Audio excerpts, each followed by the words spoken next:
the people in. Just give me one sec. Okay.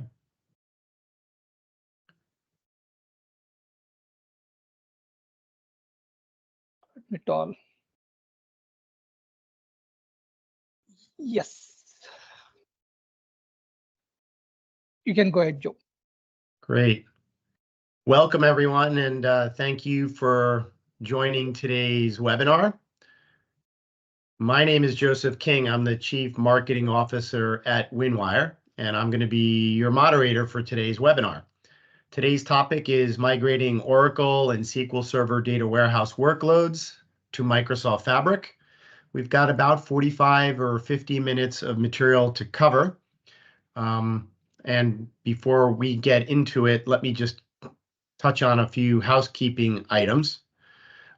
Feel free to post your questions in the chat. We will monitor those and try to get to as many of those towards the end. We're leaving 10 or 15 minutes for those questions. This session is also being recorded, and we'll share the recording with everyone in the next 24 to 48 hours. So with that being said, let me introduce today's three speakers. First, we have Ian Morrison, and Ian is Microsoft's National Director of Data and AI Solutions for the healthcare payer and provider market. In this role, Ian advises healthcare leaders on technology capabilities, architectures, and culture that help them advance organizational data maturity in support of their strategic imperatives. Ian has over 20 years of experience. 16 of those are with Microsoft. So thanks for joining us today, Ian. We look forward to hearing your perspective. Thanks for having me, Joe. We also have two of my colleagues from WinWire. First is Chandra. Chandra is a VP of Data and Analytics at WinWire. He is an accomplished, passionate, C-level facing data analytics, AI, ML, and generative AI executive, and he has over 20 years of global leadership experience. Thank you for joining us today, Chandra. Thank you so much, Joe, for having me. Yeah, my pleasure. And then finally, Suman. Suman is an AVP at WinWire, and he is focused on solutions and pre-sales. He has over 20 years of experience in the field of data and analytics. His expertise spans data ingestion to deriving intelligence through BI, visualization, analytics, AI and ML, and open AI solutions. So looking forward to this conversation, everyone. I'm going to turn it over to you to get us started. Thanks, Joe. This is Chandra. I'll just go through the agenda that we plan to cover. We'll have Ian covering the Microsoft Fabric introduction, some of the key capabilities of the solution that's in the market now. Between Suman and I, will talk about the migration considerations and the migration approach for the Oracle and SQL Server data warehouse, and some specific examples of what's in the marketplace from a WinWire standpoint and an adoption story before we get to questions and answers. Ian, over to you. All right, thanks, Chandra. So everybody, I wanted to just sort of introduce, if you're not familiar with Microsoft Fabric, just a little bit of context around what we released into GA last year and really some of the challenges that we were trying to address in building it.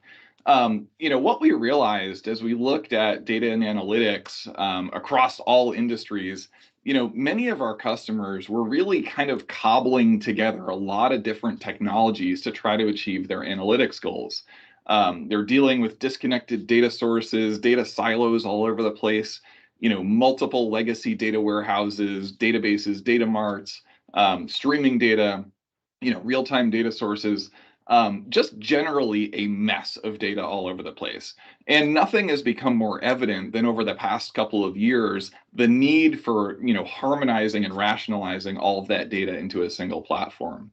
Especially now, as many organizations are thinking about how to build generative AI solutions, you simply can't do it if you're dealing with all of that highly disconnected environment.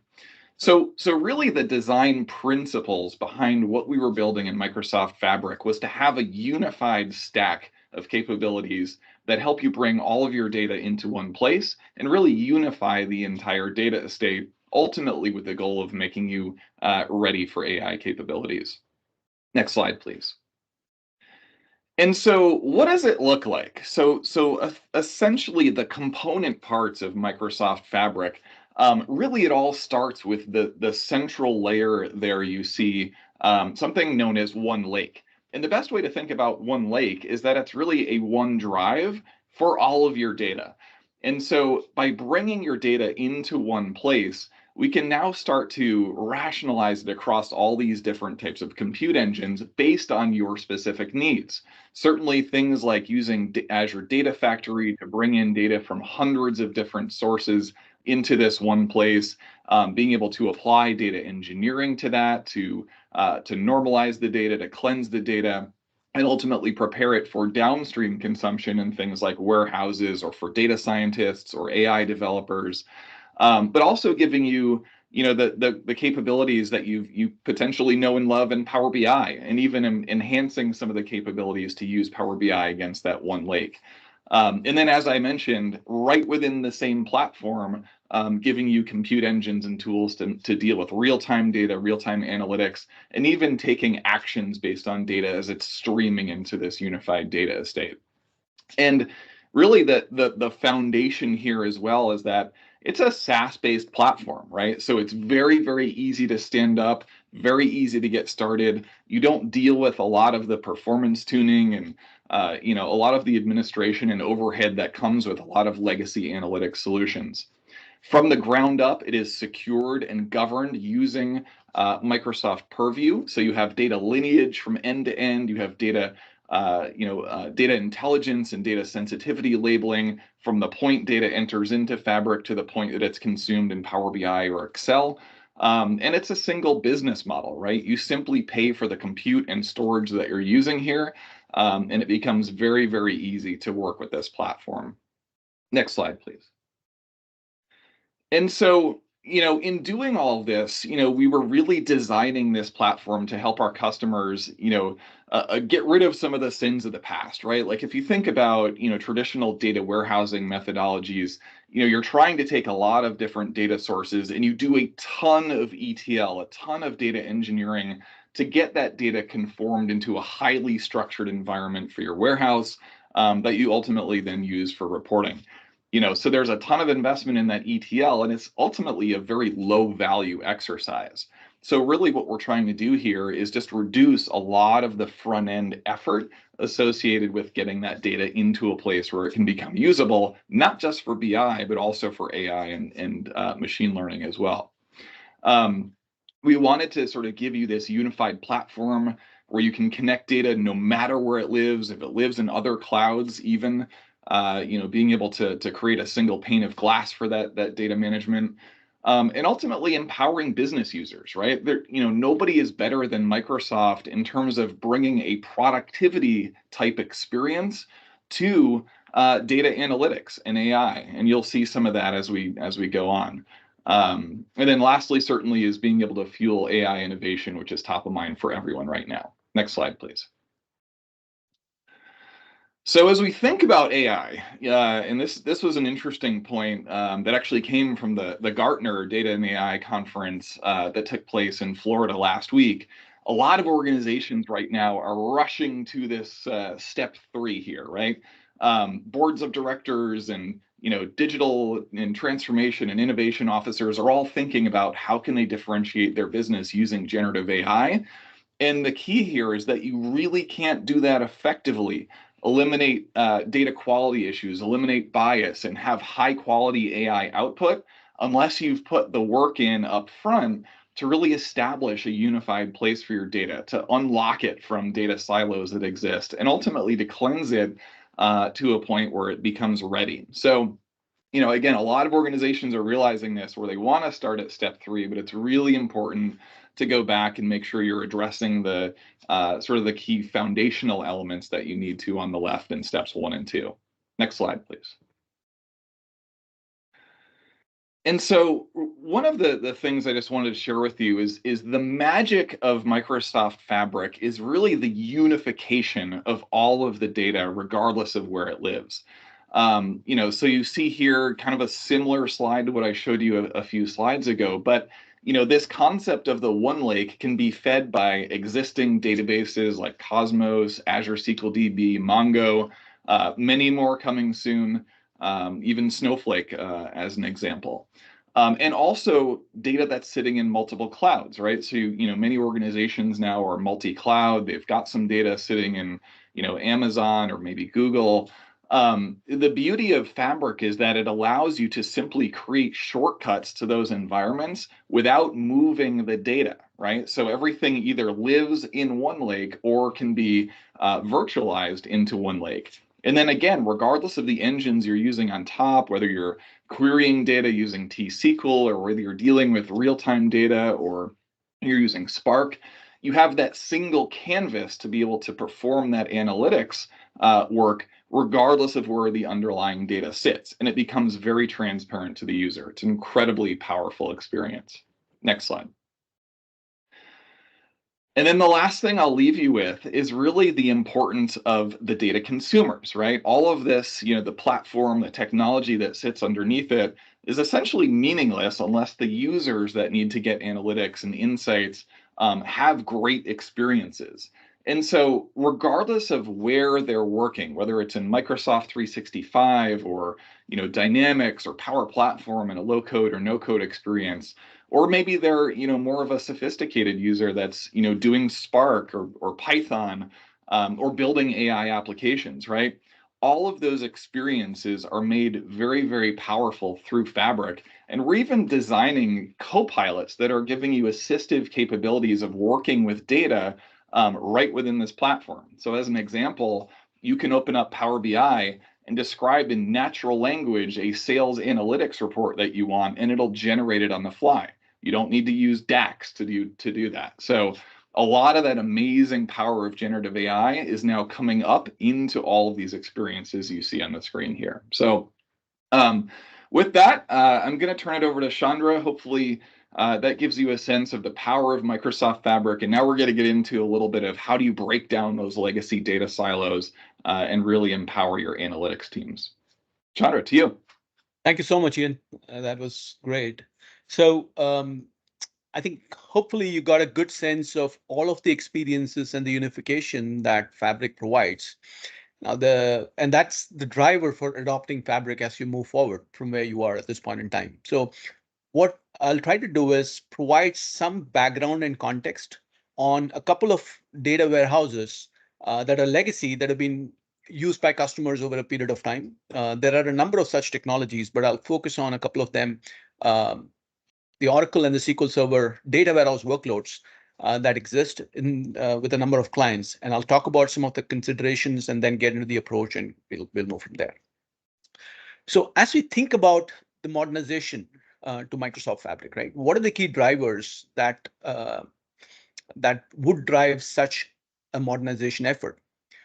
You already heard from Ian about the unification construct, right? The fact that we have typically in most enterprises a number of data silos, getting that unified source of truth across the enterprise, getting a good and high integrity data together into an environment that can be used for insights, that can be used for actions, and that drives your business decisions is key. So that is a specific challenge that we've seen with customers who've been on legacy technologies. There are a number of data warehouses, data marts, ODSs sitting in different parts of the enterprise, and Fabric provides you that ability to move to that direction of unification. So that's a key differentiator that comes obviously from a data estate standpoint or a data experience standpoint with Fabric. The ability to scale, right? I mean, we know that the volume and size of data keeps growing. The need for compute and data processing has also expanded significantly. To do that, you obviously need a cloud-based platform and a unified platform that Fabric offers. So very, very critical to do that. A lot of data scientists are using more and more of this data in different forms at this point in time. Earlier, in the Oracle data warehouse world, in the SQL data warehouse world, most of the data was structured in the form of either entity relationships or dimensional models. Being able to drive the ability to get insights from broader data set and not just structured data sets stored in certain forms or aggregated in certain forms.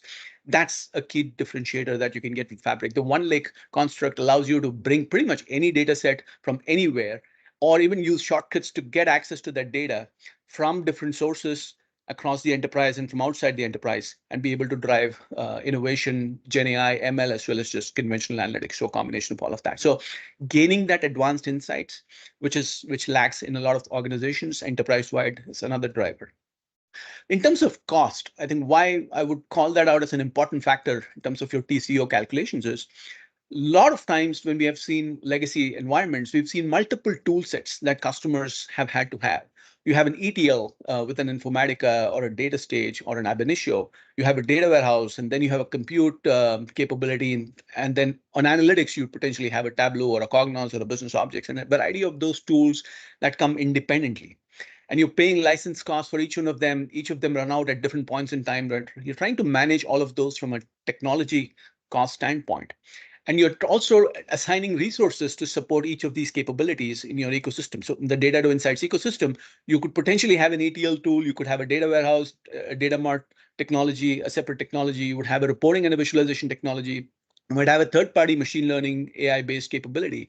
The unification that would drive a consistent cost view as well as a predictable cost view is important. So managing that cost, having to not to worry about multiple such cost drivers from different parts of the organization is critical. And that's one of the key drivers that drives this. And then obviously the most important is a lot of these data warehouses and data-based technologies are going out of support. So making sure you're in line with that instead of continuing to extend support, the need to move into a more modern data ecosystem is critical. So I would suggest these are the key drivers that would be key to move towards Fabric as your target technology for data platform. Some of the server challenges that we have with Oracle and SQL Server, I think we've structured it across three broad areas. One is infrastructure. It's primarily the cost and complexity of a monolithic setup, right? It's grown over a period of time, I'm sure, in most organizations. Multiple databases in different parts of the organization, trying to track usage across all of them, what's redundant, and the additional cost and complexity that comes with multiple such systems sitting in an enterprise is key to that. Any upgrade or configuration challenges, like a typical on-prem system, right, that is non-PaaS or non-SaaS, you would have to apply patches, you would have to continue to upgrade, make configuration changes, deal with performance challenges, and so on and so forth. And the administration cost and effort and the continuous maintenance, which could be a nightmare eventually from a business agility standpoint and what business is looking for versus what they're getting. From an infrastructure standpoint, those are some of the key challenges that we see with legacy Oracle and SQL Server databases. In terms of services and features, as I said, integrated features across data to AI value chain. There are so many things that happen between the point of system of record and the point of system of intelligence and how it's consumed. That integrated service coming together through Fabric is obviously a significant differentiator. That's where you want to be. You don't want to be thinking about each part of the data ecosystem and how could you do the plumbing, how could you manage that plumbing, and not, I mean, in fact, Ian just raised the point about copilots and generative AI. The ability to build those pipelines as we see Fabric evolving, you see that coming through the ability to create those reports using Gen AI capabilities without actually having to code a lot of these. Those are significant changes that you should expect with Fabric, and that we need to adopt Fabric as we move forward. Handling unstructured data is another key aspect. I know some of those databases, not from an Oracle and a SQL standpoint, but there are newer databases that can handle semi-structured data.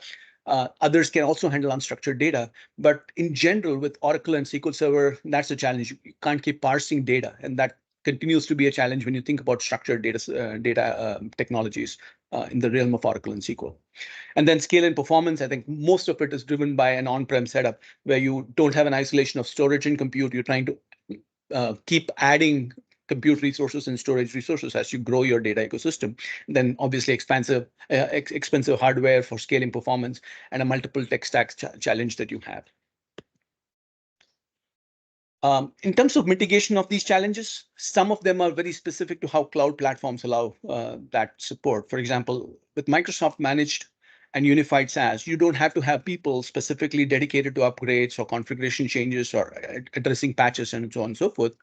The licensing model at this point in time is a single model. You could either use pay-as-you-go or reserved instance, but the pay-as-you-go has multiple buckets that you could choose. And that covers the end-to-end of data engineering, data science, Power BI, pretty much all of the life cycle of how you would use a data platform. So you're not paying separately for each one of them. Even in an Azure data platform instance, you would still pay for an Azure Data Lake storage separately, a Databricks compute separately. Fabric kind of brings all that together. So even more reason to consider migration to Fabric. This ability to scale, which is very typical of a cloud-based platform, limitless scaling, you have that the elasticity that is built into this, and you can actually set up a cluster in a few minutes, pretty much get your business needs addressed in a super agile manner, and get the SaaS platform up and running. You have the instance up and running. You can actually use shortcuts, get the data together, create reports within a span of a few minutes or a couple of hours to get business value out of this. Your data scientists especially, right? If they want to have certain analytical models that they want to build out, Fabric would be an ideal situation. It gives you ideal technology. It gives you your end-to-end, gives you the ability to ingest that data, store the data, manage the data through the one lake construct, create visualizations, integrate with AI, ML, and so on and so forth. Just gets them the end-to-end infrastructure to deliver it without having to look for individual technologies in different parts of the organization. The business use case driven architecture is another key thing that Microsoft Fabric offers. Obviously, the fact that you could get faster insights and faster decisions and more business value quickly with this unified platform, and create that collaboration across the broader Microsoft stack, as well as integration with external technologies. That's another key benefit that you get by leveraging Fabric in this case. The SLAs are typical of what you would expect from a cloud-based provider, which is great. The end-to-end unification of ingestion, integration, storage, analytics, and ML all coming together, as well as support for any kind of data. I'm calling out unstructured data, but the core of it is you can get in any kind of data into this ecosystem, which is key, right? I mean, it's a giant leap from a conventional legacy on-premise data warehouse to a very, very different view of a modern data architecture through Fabric. So as you think about this migration, and we'll get into specifics of what are the core components that you would want to analyze and assess, but at a higher level, what kind of questions are in your mind when you're thinking about Fabric? One of the key questions that you're trying to address is, how do I ensure that my current legacy data estate can be migrated? Are there unsupported features and functions? What should I keep in mind when that migration is happening? What is the duration of time that it would take to have this migration done, especially if I have multiple such instances within the organization? How do I make it seamless to my business? How does my business continue to perform and execute without having to deal with these challenges? The unsupported features that I talked about. How do I start my journey, right? Because when you think about Fabric and you think about the end-to-end, it could be overwhelming for people who've been used to the legacy data estate. How do I start my journey? Where does the assessment start? What do I have to look at? Is there metadata that I need to capture upfront? All of that, and how do I plan it in such a way that I can iteratively provide value to the business? I can expand my footprint on Fabric. All of those are things that you should consider as you consider migrating to Fabric from your current data estate. So what WinWire provides is a very structured approach. I mean, we have our framework called as migration as a service, and it covers multiple aspects of a migration path, which includes the infrastructure component, includes the data component, it includes the app component, the consumption component in the specific case, right? And we do it in a particular form, right? We're doing a discovery initially, an assessment to determine what are your current state challenges, what are your components that need to be migrated. It's not just about the data. As I said, there's the ETL component, there's the reporting component. In some cases, there's an ODS, there's a staging area in an Oracle instance, there's a data warehouses, there are data marts. So while there's a data storage component, but there's ETL, typically there's plumbing that goes across all of these. What happens to all of those? Are they replicated in a Fabric environment or not? So laying out the migration plan and a migration strategy before you get into a cutover stage, right? Because the architectures are going to be very different. In a typical Oracle data warehouse implementation, you've not thought about a medallion architecture or a data lake architecture, where you could have your raw data stored in the bronze layer, followed by certain data quality rules into a silver layer, and then pristine data for consumption in the gold layer. Potentially, you're also having Power BI go against the gold layer in a Delta format. So Some of those architecturally have changed. The technology has evolved with the nature of data assets that you can consume through the one lake construct, and the experience that you have, the downstream experience that you have through your data science workbench, as well as machine learning based workbenches that come through with Fabric. So the intent is to look at all of these, start with the landing zone, make sure that you have Fabric up and running, the infrastructure setup is there. You're not just looking at the data. It's important to know that this is not just a data migration. It's the life cycle of ingestion, storage, consumption. All of those have to be considered and migrated to the new platform. A one-time migration, as well as a future state foolproof leverage of Fabric for the enterprise as the preferred tool. And then get into a point where you can expand that footprint on Fabric with newer data assets that you can bring in, with access to different experiences that different personas within your organization would have. So we have a very structured approach to do this. We'll get into some more details around that. Before I hand it over to Suman to get into the Oracle and the SQL Server constructs, I wanted to lay out some of the key inputs that drive an assessment when it comes to data migration specifically. And we all know that an Oracle and a SQL Server data warehouse are structured in the form of schemas. There's data models, there's objects and code associated with that. There's the mapping associated with the data types. What are the syntaxes between the two, and how they would replicate, or how would they be considered in the Fabric estate?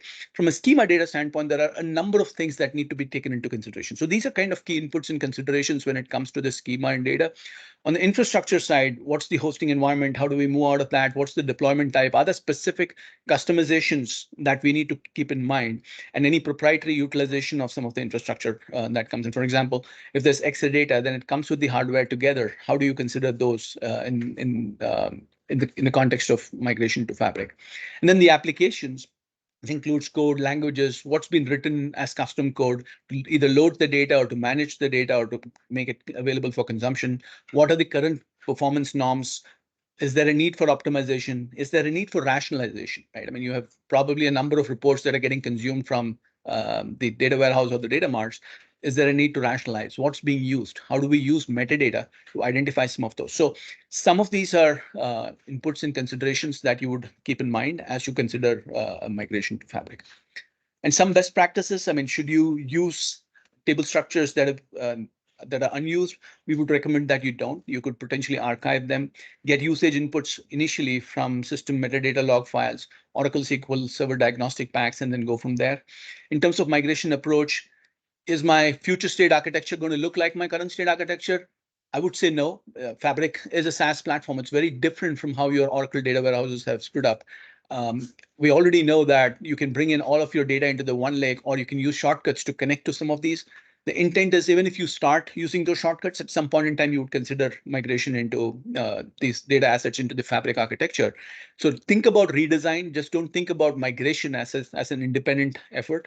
And when it comes to migrating data marts, you stay physical or virtual. I think virtualizing data marts using the SQL views or third party is key to this, and that will drive most of your business agility, avoid multiple data hops, and leverage caching. So some of these are practices that we would recommend as you think about migration.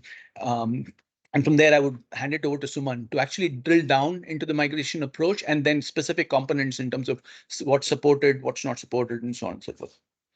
Yeah. Suman, over to you. Yeah, thank you, Chandra. Hello, everyone.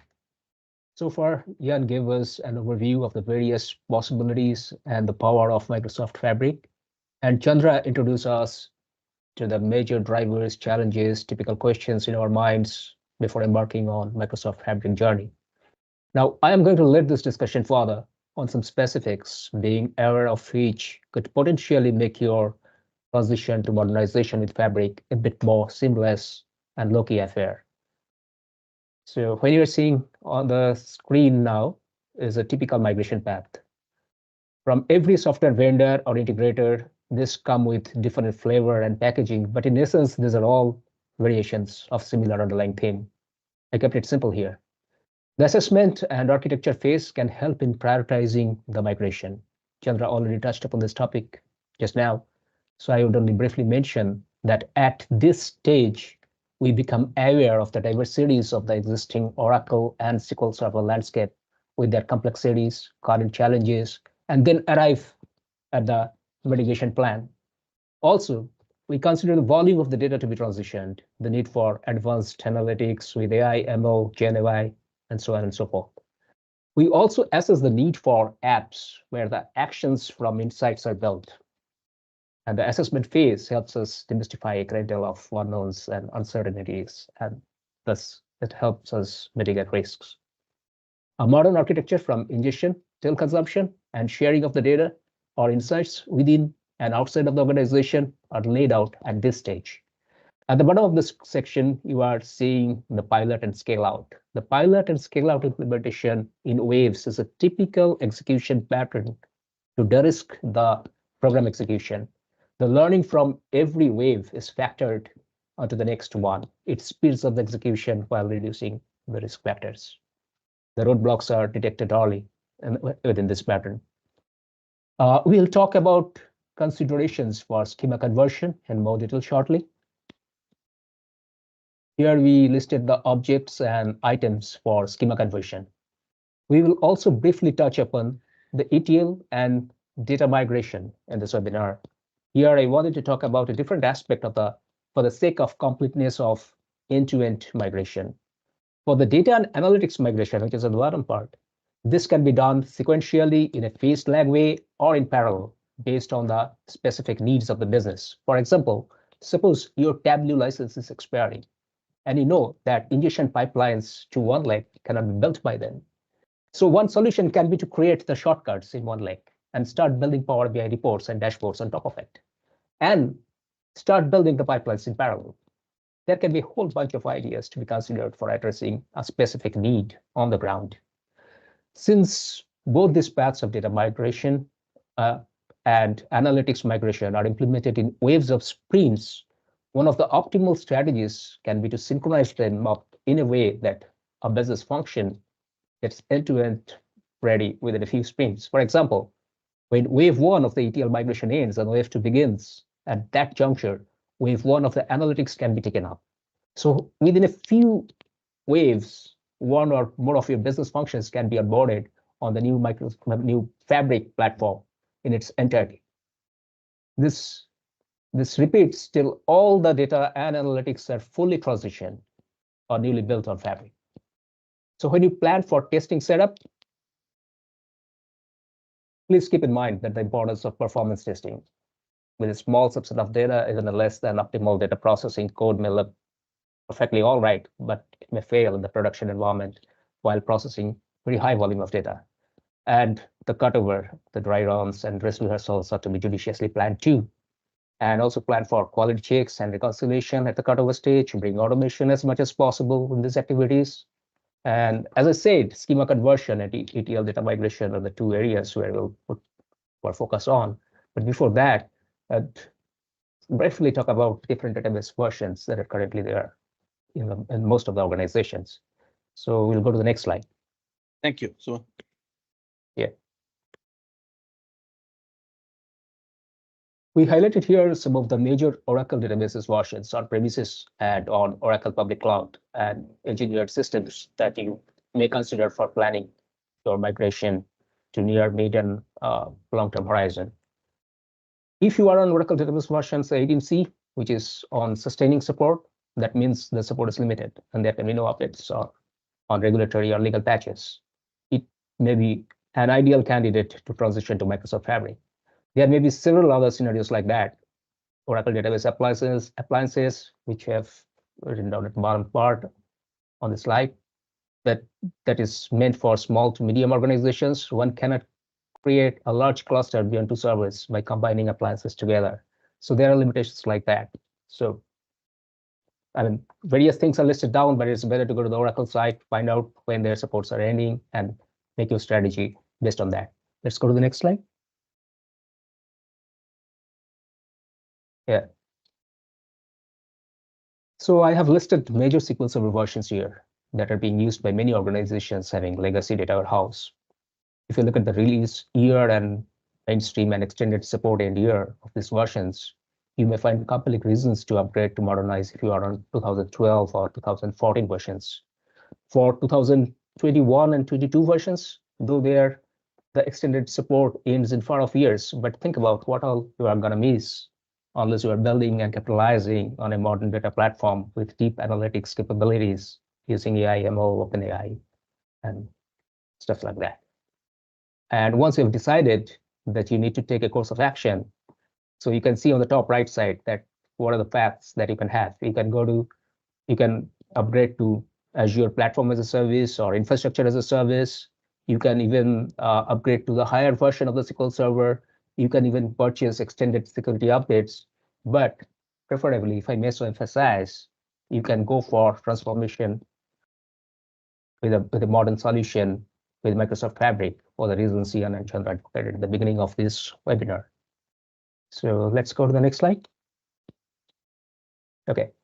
In this slide, we are showing an approach to migration of the schemas, what all main objects and artifacts are to be considered. I'll quickly go through this. We have the DDL and DML artifacts that are to be considered for migration. And we have to find all the gaps like data types, SQL functions, TSQL, CDFs. And then we have to see that what are being supported and not supported, how they can be mapped to the corresponding items in Fabric. And if no direct supports or mappings are found, then what are the workarounds? What are to be re-engineered and stuff like that. And then we build the test cases. And test cases, when you build, we have to ensure that we are factoring all these gaps in the conversion where some implicit or explicit conversions may be required. Unless you factor that in, the test case may give query results. And I mean, smoke test can be very handy in that. And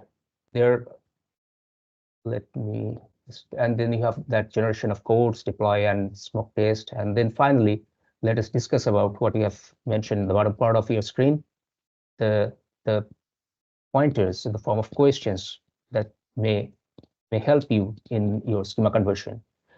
Now, currently, the medallion architecture is the de facto standard by now. Strategies for the schemas for each tier in the medallion are to be decided based upon the consumption pattern, use cases for analytics, data science needs, and of course, data warehousing needs. We need to address whether to physicalize warehouse and mark tables to meet specific use cases, or we can also create views on top of data tables and expose them for querying from the warehouse or from SQL analytics endpoint. We can also make delta tables available for querying directly instead of views or physical marks. So these are the kind of architectural decisions that are considered beforehand so that there are no surprises in subsequent implementation phases. Let's go to the next slide. Okay. In this slide, we are highlighting some pointers on complexities to be addressed while migrating from Oracle to Fabric. We'll just briefly touch upon each block. In the first block, we focus on the PL/SQL. The constructs of PL/SQL involves parameters, variables, data sets as cursors, conditional statements, loops, exception blocks, and many more. Not all this is supported in Fabric. The design or architecture team should arrive at the mapping on how each of these constructs of PL/SQL can be addressed in PySpark or other data processing language in Fabric. The second block is about the data type. Python dictionaries can be used for conversion of listed items here, like user-defined column types, subjects, collections. The third block is about the 2B architecture. I sort of intentionally only mentioned analysis of code here, though this is only one of the many architectural components and design considerations. We already briefly touched upon the architectural construct like medallion in the previous slides, and Chandra also discussed about it. Typically, the code should not be converted 1:1. We are modernizing with a high compute engine where storage and computes are scaled independent of each other. A functional reengineering may be the way to go rather than code conversion. Having said that, this also depends on several other factors. For example, the time window, whether a critical license is expiring and you do not wish to renew that. So you want a fast migration. You don't have the time for engineering. You migrate first and then re-engineer in the retrospect. So there's like other blocks. The fourth block is about the redaction. Redaction is very important from regulatory perspective. You can use Python UDF. The fifth block is about intermediate processing needs with high computing power and efficient code writing in PySpark, and it may be done away within most cases. And block 6 is about the cursor substitution that you already touched upon in the first block. And block 7 gives you the idea of what you are actually migrating. What is the volume of your data? How many tables? How many nodes do you need? This kind of aspects. So in the interest of time, I'll move to the next slide.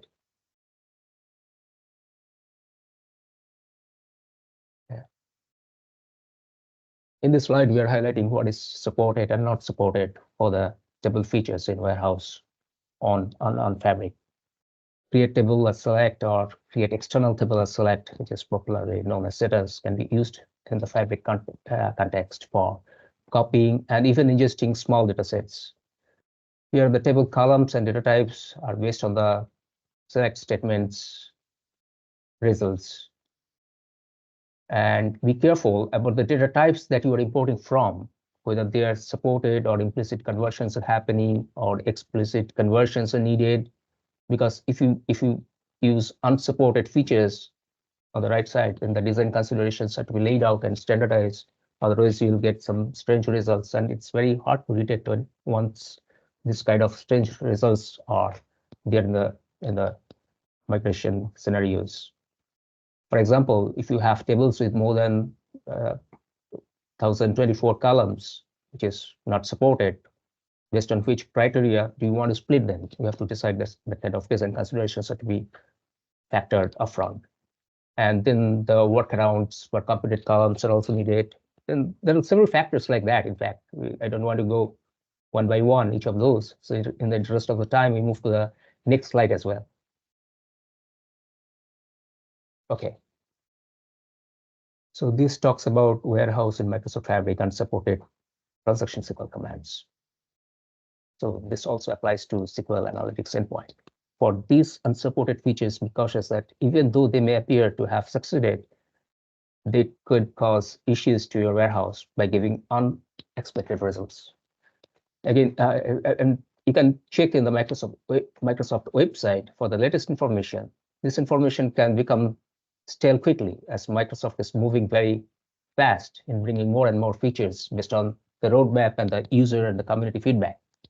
So for now, you need workarounds, and in some cases, a partial or complete design overhaul that might be needed. On the right block, we are talking about the transaction SQL surface area, which applies to both SQL Analytics endpoint and warehouse. And some of the features are kind of not supported in the SQL Analytics endpoint, but supported in the warehouse. One should be aware of that. And in the bottom section of this slide, we are talking about the primary key, unique constraints, foreign keys, things like that, which are very important factors to consider because there are limitations here as well. So I'll move to the next slide.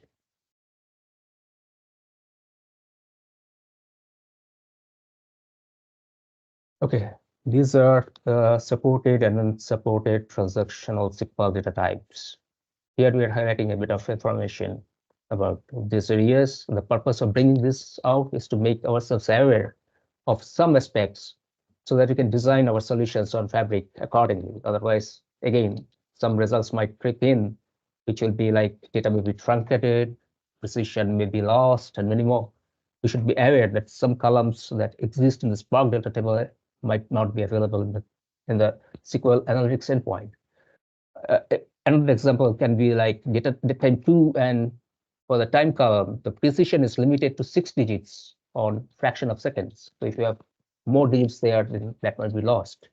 The unique identifier data type is a transaction SQL data type without a matching data type in Parquet. As a result, it's stored as a binary type. So there can be funny results, in fact. So if you are joining, say, you are having a cross join from data warehouse to SQL Analytics endpoint, and you were expecting that there will be millions of rows retrieving from that result set, you may end up getting nothing because one is in the binary format, other is read in a normal way. So that kind of join might give strange results. So purpose is to just be aware that there can be scenarios which, if we do not factor, then there will be strange ways and there will be time and cost overrun to handle. We'll go to the next slide. Yeah, sure.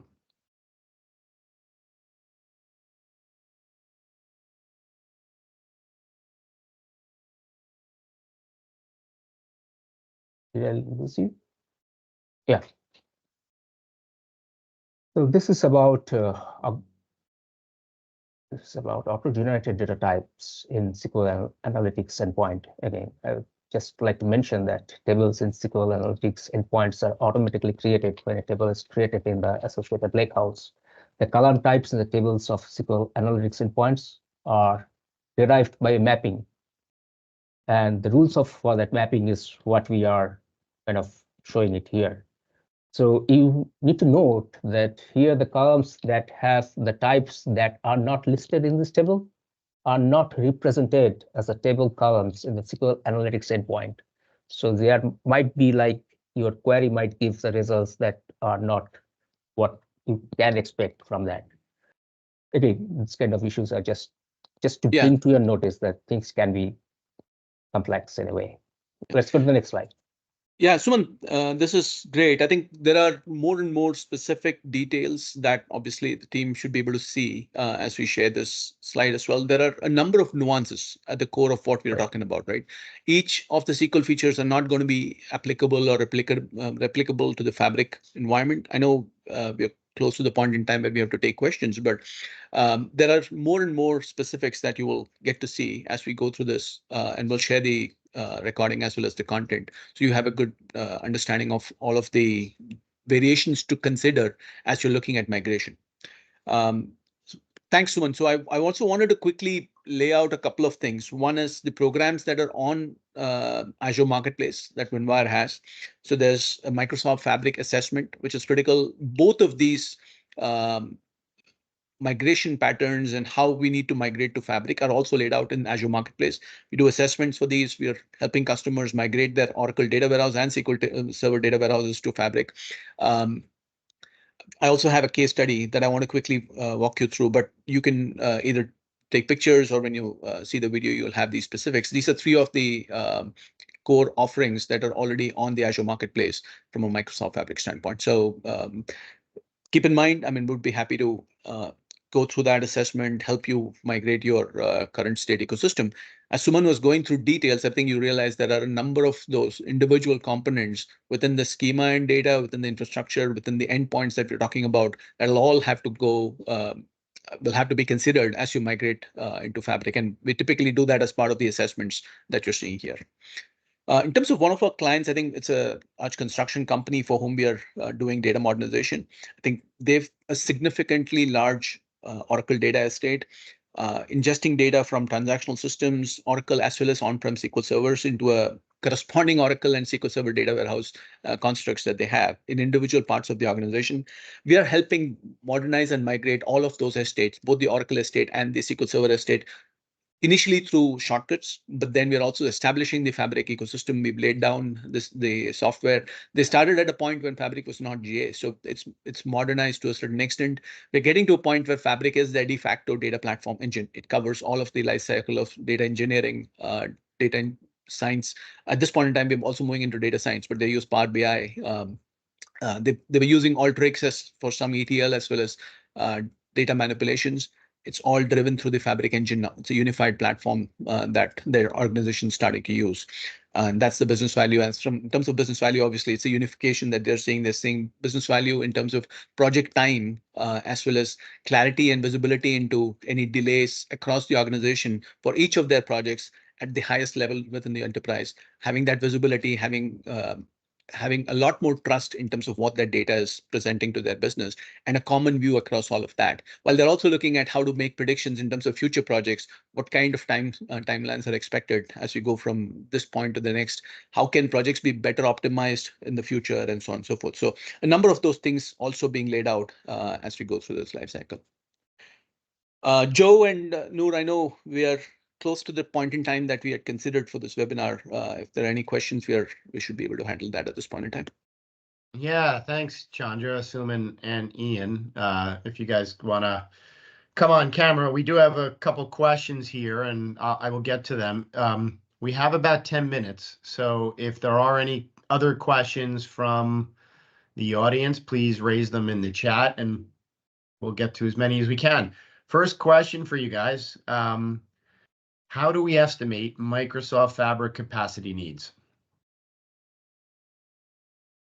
Let me take that, Joe. So Sure.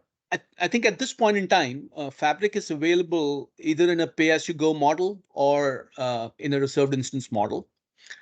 And from a pay-as-you-go model, I think there are different variations. I mean, the smallest capacity is F2. If you want Power BI as well, you have to start at F8. The typical cost ranges at around $1,500 to $1,500 a month when you consider Fabric at an F8 level, and that goes all the way up to F5028. So there's a significant scale up that you can see. When you're looking at that capacity as you go through this life cycle, you have to consider the storage capacity. You'll have to consider network consumption as well, because if you're bringing in shortcuts to consider as data sourcing within the Fabric umbrella, you'll have to consider network capacity and so on and so forth. You should expect Microsoft to publish a Fabric SKU calculator. It's coming up. I mean, it's just a question of when. We'll know that soon. And Ian, if you want to throw some light, that'll be helpful as well. But all of that coming together would help you drive your consumption estimate from a Fabric standpoint. Ian, if you want to add something, that'd be good. Yeah, no, I think that. I think we lost Ian. Oh, okay. We'll give him a second. I'm sure he'll rejoin us. Yes.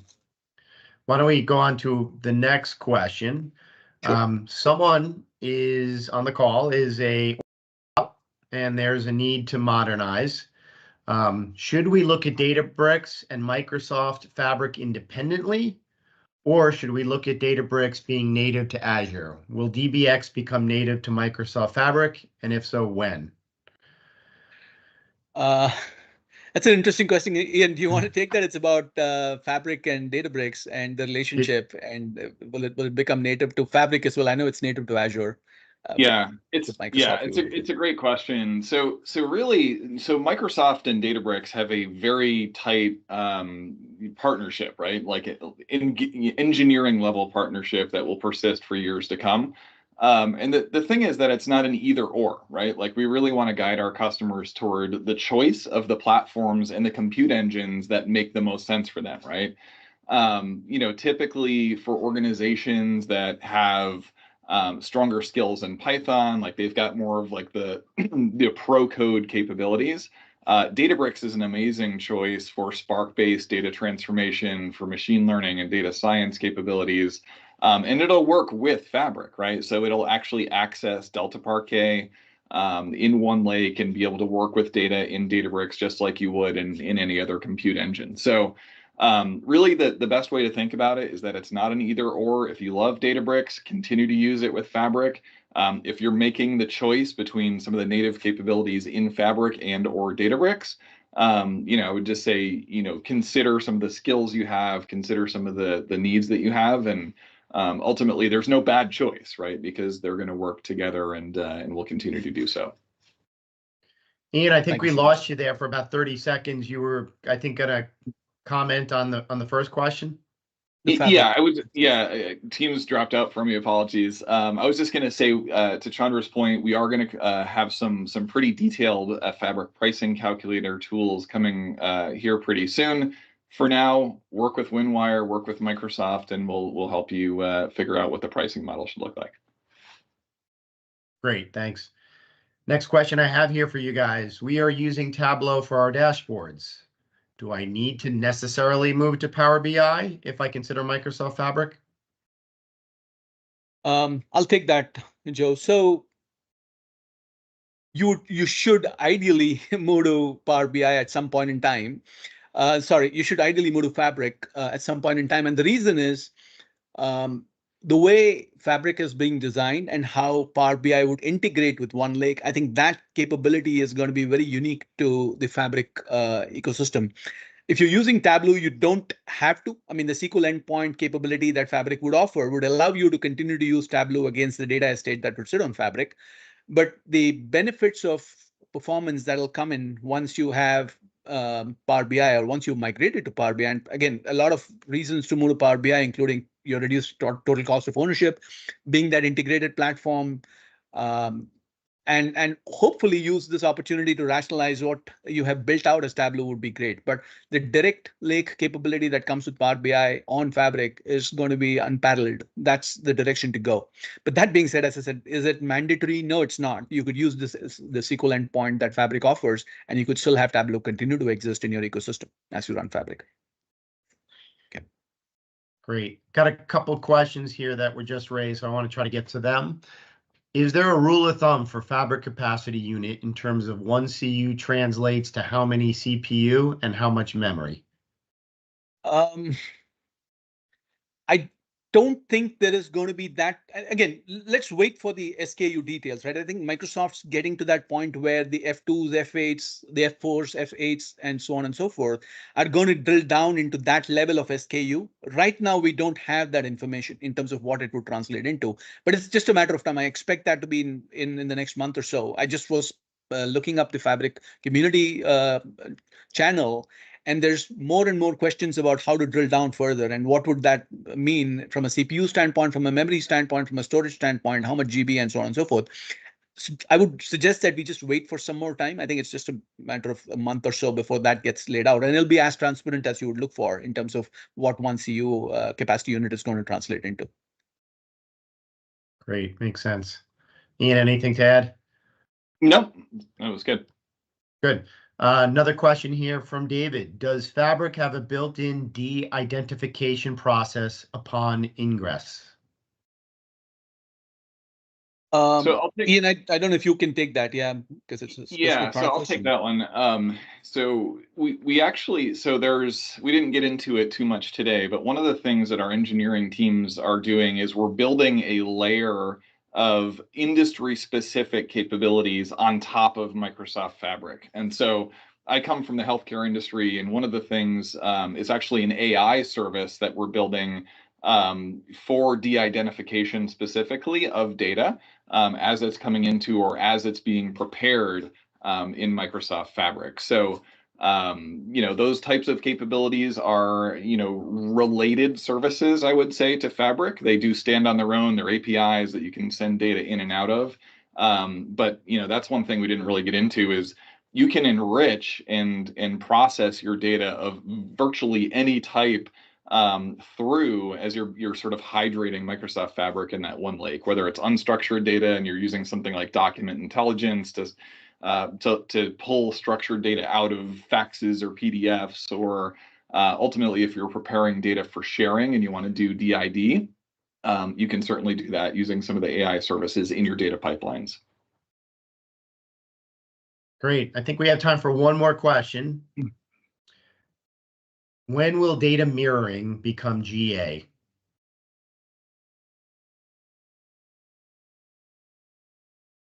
Any thoughts? So yeah.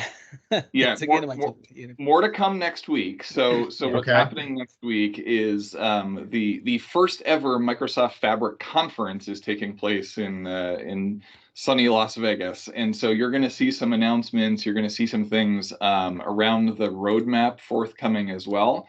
But I'll say we are on a very aggressive engineering timeline this calendar year. You're going to see a lot of features that are currently in preview making their way to GA over the next couple of months, and that cadence will continue through the calendar year and beyond. So more to come on that next week. I'll share the current roadmap in the chat. Hopefully, folks can access that, but we can also include that as a follow-up. Oh, that's great, Ian. Yeah, while you do that. Thank you, all three of you. Very insightful, engaging conversation. A reminder, if you follow WinWire either on LinkedIn or on our website, we do webinars every 4 to 6 weeks with Microsoft. Our next one will be late April, early May, date still TBD, but it will be on building custom copilots. So look forward to that one. That's a conversation we are having with many of our clients at this point, so that will be an interesting one to sign up for and join us the next time we meet. And Ian, thank you. I see that you've put the roadmap in the chat. So thank you much. guys. Thank you all for joining us, and we look forward to continuing the conversation with you going forward. Thank you so much. Thanks, everybody. Thank you, everyone. Thanks, everyone. everyone. Have a good one. Have a good day.